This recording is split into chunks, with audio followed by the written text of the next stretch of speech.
బిగినర్స్‌కి పెద్ద బ్లౌజులు అంటే 40 నుంచి 42, 44, 46 అలా బ్లౌజులు కుట్టారంటే పెద్ద రిస్క్. ఎందుకంటే అన్ని జాయింట్‌లతోనే ప్రాబ్లమ్ అవుతుంది. అలా ప్రాబ్లమ్ లేకుండా నేను ఈ వీడియోలో మీకు టిప్ చెప్తాను చూడండి. పెద్ద సైజ్ బ్లౌజులు గానీ, ఏమైనా క్లాత్ లైనింగ్ గానీ సరిపోకపోతే జాయింట్లు వస్తే ఎలా ముడతలు లేకుండా జాయింట్లు చేయాలో నేను ఈ వీడియోలో వివరంగా చెప్తాను.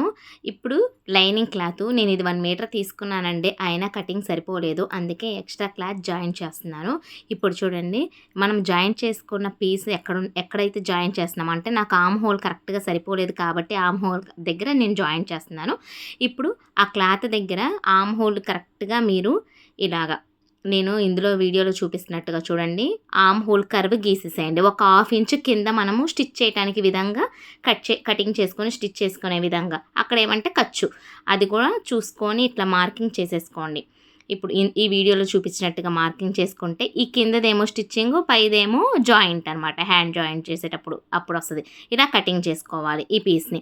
ఇలా కటింగ్ చేసుకున్న పీస్‌ని ఆర్మ్ హోలు బ్యాక్ ఉంది కదా! ఆ బ్యాక్ పార్ట్‌ది ఎక్కడైతే మనం జాయింట్ చేస్తున్నామో ఆ రౌండు అలాగా జాయింట్ చేసుకుంటూ ఈ వీడియోలో చూపించినట్టుగా చిన్నగా, ఎందుకంటే క్రాసులు కాబట్టి సాగదీయొద్దండి.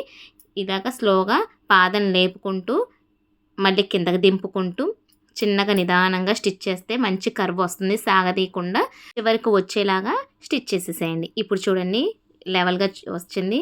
ఇలాగా గోరుతో గట్టిగా ప్రెస్ చేస్తే ఐరన్ చేసినా, ప్రెస్ గోరుతో చేసినా మీకు ముడత రాకుండా ఈజీగా ఉంటుంది. మరి ఇలాంటి మంచి మంచి టిప్స్ కావాలంటే వెంటనే నా ఛానల్‌ని సబ్స్క్రైబ్ చేయండి. Thank you.